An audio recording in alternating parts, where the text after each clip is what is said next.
From the Bunny's Nutshell Library by Robert Kraus. Juniper.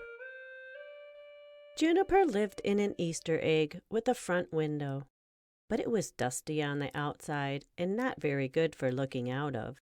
Juniper didn't mind, because inside the egg, the grass was always green, the sky was always eggshell blue, and the cardboard sun never set. A glass swan swam on a mirror lake, and a cotton lamb played in the soft grass. And far, far across the valley, a crystal mountain sparkled like a diamond. Juniper had 2 chairs and a table that was always set for 2 in a garden of paper roses. And best of all, Juniper had a box of wonderful toys. "I have everything," he said, "except a friend." So Juniper tried to make friends with the glass swan who swam on the mirror lake. "Hi, He said in his friendliest voice. I'm Juniper." The swan just gave him a glassy stare. "Stuck up," said Juniper. Then he tried to make friends with the cotton lamb. "Hi, He said in his friendliest voice. I'm Juniper." "Bah, Said the lamb. bah yourself." Said Juniper. "They sure are unfriendly on this side of the mountain, Said Juniper.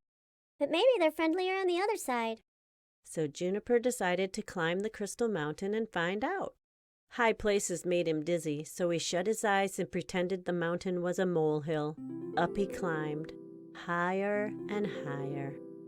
And at last Juniper reached the top of the mountain, and with his eyes still shut, he slid down the other side.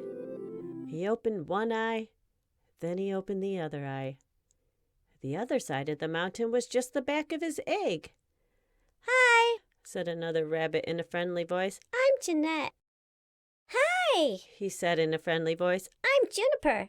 They were friendlier, Let's play with your toys." said Juniper. "What are toys?"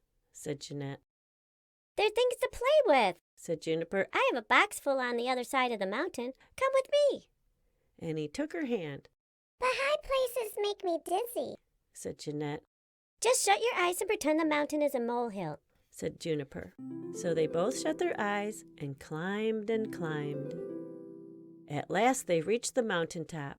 Jeanette was very curious, and she opened one eye. She got very dizzy, lost her balance, and tumbled down the mountainside, pulling Juniper along with her. They landed on the soft grass in the valley. "Bah!" Said the cotton lamb, and the swan gave them a glassy stare. "Just ignore them." Said Juniper. He led Jeanette across the valley and into his garden. "How beautiful!" Said Jeanette. "Thank you. Said Juniper, and he picked a paper rose for her. And these are my toys." Said Juniper. "So those are toys." Said Jeanette. "All except for the box, which is to keep them in." Said Juniper. Juniper and Jeanette played ball and jacks and cards and built things with Juniper's blocks. "Now let's play house." Said Jeanette. "How do you play house?" Said Juniper. "I'll show you." Said Jeanette. So they sat down at Juniper's table that was always set for 2 in the garden of paper roses. "So this is playing house." Said Juniper. "I like it." "So do I." Said Jeanette. "But oh dear, it's getting late and now I must go home." "But the sun hasn't even set." Said Juniper. "It's still late. Said Jeanette. I really must go home." "Must you?" Said Juniper. "I think I must." Said Jeanette. "Please stay." Said Juniper. "I thought I must." Said Jeanette. And as sudden as a breeze and as clear as a raindrop, it seemed just plain silly for Jeanette to go home. And she never did. She stayed with Juniper forever and ever, and their days were filled with sunshine and roses, happiness and joy, and sweet contentment. The end.